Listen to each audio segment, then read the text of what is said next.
ഭഗവദ്ഗീത അധ്യായം 3 കർമ്മയോഗ വീഡിയോ ശ്ലോകം 8 മുതൽ തുടരുന്നു. ആദ്യം സംസ്കൃത ശ്ലോകം കേൾക്കാം, തുടർന്ന് അതിന്റെ മലയാള പരിഭാഷയും ശ്രവിക്കാം. ഗീതശ്ലോക ശ്രവണവും പുണ്യം കൊണ്ടുവരും. കുരു കർമ്മത്വം കർമ്മജ്യായോ ഹ്യകർമ്മണഃ ശരീരയാത്രാപി ച തേ ന പ്രസിദ്ധ്യേത കർമ്മണഃ. നീ മനസ്സിനാൽ നിയന്ത്രിതമായ കർമ്മം ചെയ്യുക. എന്തുകൊണ്ടെന്നാൽ കർമ്മമാണ് അകർമ്മത്തെക്കാൾ ശ്രേഷ്ഠം. കർമ്മം ചെയ്യാത്ത പക്ഷം നിനക്ക് ശരീരനിർവഹണം പോലും സാധ്യമാകയില്ല. യജ്ഞാർത്ഥാത് കർമ്മണോന്യത്ര ലോകോയം കർമ്മബന്ധനഃ തദർത്ഥം കർമ്മ കൗന്തേയ മുക്തസംഗസ്സമാചര. അർജുന, യജ്ഞത്തിനുള്ള കർമ്മം ഒഴിച്ച് മറ്റു കർമ്മങ്ങളാൽ ബന്ധിക്കപ്പെട്ടതാണ് ഈ ലോകം. സംഗരഹിതനായി നീ കർമ്മം ആചരിക്കുക.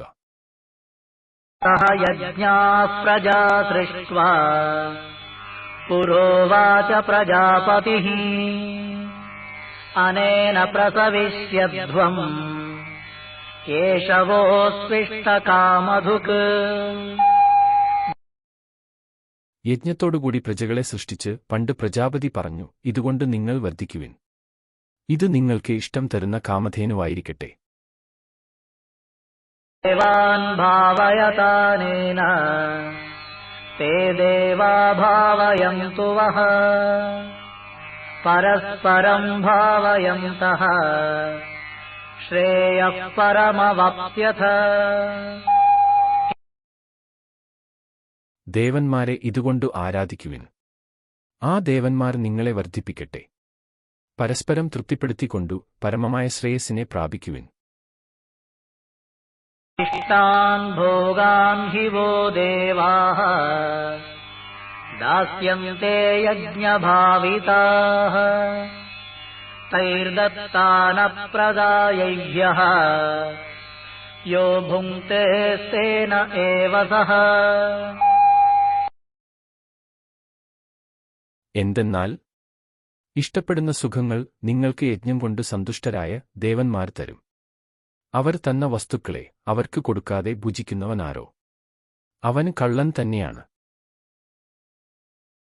യജ്ഞശിഷ്ടാശിനഃ സന്തഃ മുച്യന്തെ സർവകിൽബിഷൈഃ ഭുഞ്ജതേ തേ ത്വഘം പാപാഃ കേ പചന്ത്യാത്മകാരണാത്.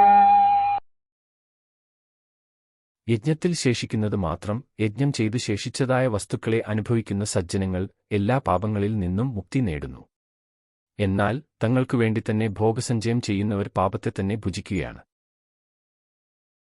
അന്നാദ് ഭവന്തി ഭൂതാനി പർജന്യാദന്ന സംഭവഃ യജ്ഞാദ് ഭവതി പർജന്യഃ യജ്ഞഃ കർമ്മ സമുദ്ഭവഃ. അന്നത്തിൽ നിന്നു ഭൂതങ്ങൾ ഉണ്ടാകുന്നു, മഴയിൽ നിന്നു അന്നവും ഉദ്ഭവിക്കുന്നു. യജ്ഞത്തിൽ നിന്നു മഴയുണ്ടാകുന്നു, യജ്ഞം കർമ്മത്തിൽ നിന്നുണ്ടാകുന്നു. കർമ്മ ബ്രഹ്മോദ്ഭവം വിദ്ധി ബ്രഹ്മാക്ഷരസമുദ്ഭവം തസ്മാത് സർവഗതം ബ്രഹ്മ നിത്യം യജ്ഞേ പ്രതിഷ്ഠിതം. കർമ്മം ബ്രഹ്മ, അതായത് വേദത്തിൽ നിന്നും ഉണ്ടാകുന്നു എന്നറിയുക. ബ്രഹ്മം അഥവാ വേദം അക്ഷരത്തിൽ നിന്നുണ്ടാകുന്നു. അതുകൊണ്ട് സർവപ്രകാശമായ വേദം എപ്പോഴും യജ്ഞത്താൽ പ്രതിഷ്ഠിതമായിരിക്കുന്നു. ഏവം പ്രവർത്തിതം ചക്രം നാനുവർത്തയതേഹ യഃ അഘായുരിന്ദ്രിയാ രാമഃ മോഘം പാർത്ഥ സ ജീവതി. ഹേ പാർത്ഥ, ഇപ്രകാരം പ്രവർത്തിക്കുന്ന കർമ്മചക്രത്തെ ഈ ലോകത്തിൽ എവനൊരുവൻ അനുവർത്തിക്കുന്നില്ലയോ? പാപിയും വിഷയഭ്രാന്തനുമായ അവന്റെ ജീവിതം നിഷ്ഫലമത്രേ. യസ്വാത്മരതിരേവ സ്യാത് ആത്മതൃപ്തശ്ച മാനവഃ ആത്മന്യേവ ച സന്തുഷ്ടഃ തസ്യ കാര്യം ന വിദ്യതേ. തന്നിൽ തന്നെ രമിക്കുന്നവനും തന്നിൽ തന്നെ തൃപ്തനും സന്തുഷ്ടനുമായിരിക്കുന്ന മനുഷ്യനാകട്ടെ കർത്തവ്യമായി നിർവഹിക്കേണ്ടതായി ഒന്നും തന്നെയില്ല. നൈവ തസ്യ കൃതേനാർത്ഥഃ ന കൃതേനേഹ കശ്ചന ന ചാസ്യ സർവഭൂതേഷു കശ്ചിദർത്ഥവ്യപാശ്രയഃ. അവനു ഈ ലോകത്തിൽ കർമ്മം ചെയ്തതുകൊണ്ടു കാര്യമില്ല തന്നെ, ചെയ്യാത്തതുകൊണ്ടും ഒന്നുമില്ല. ജീവികളിൽ ഒന്നിനോടും അവന് സ്വപ്രയോജനകരമായ ബന്ധം ഒന്നും തന്നെയില്ല.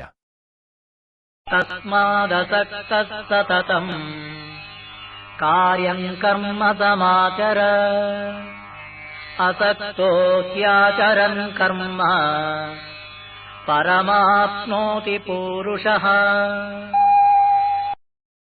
അതുകൊണ്ട് നിസ്സംഗനായി എപ്പോഴും കർത്തവ്യമായ കർമ്മം ചെയ്യുക.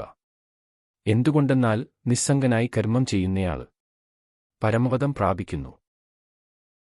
കർമ്മണൈവ ഹി സംസിദ്ധിം ആസ്ഥിതഃ ജനകാദയഃ ലോകസംഗ്രഹമേവാപി സംപശ്യൻ കർത്തുമർഹസി. എന്തുകൊണ്ടെന്നാൽ കർമ്മം കൊണ്ടുതന്നെയാണ് ജനകാദികൾ സിദ്ധിയെ പ്രാപിച്ചത്. ലോകസംരക്ഷണത്തെ ഓർത്തിട്ടായാലും നീ പ്രവർത്തിക്കേണ്ടതാണ്. ഭഗവത്ഗീത അധ്യായം 3 കർമ്മയോഗ തുടർ ശ്ലോകങ്ങൾ അടുത്ത വീഡിയോകളിൽ കാണാം.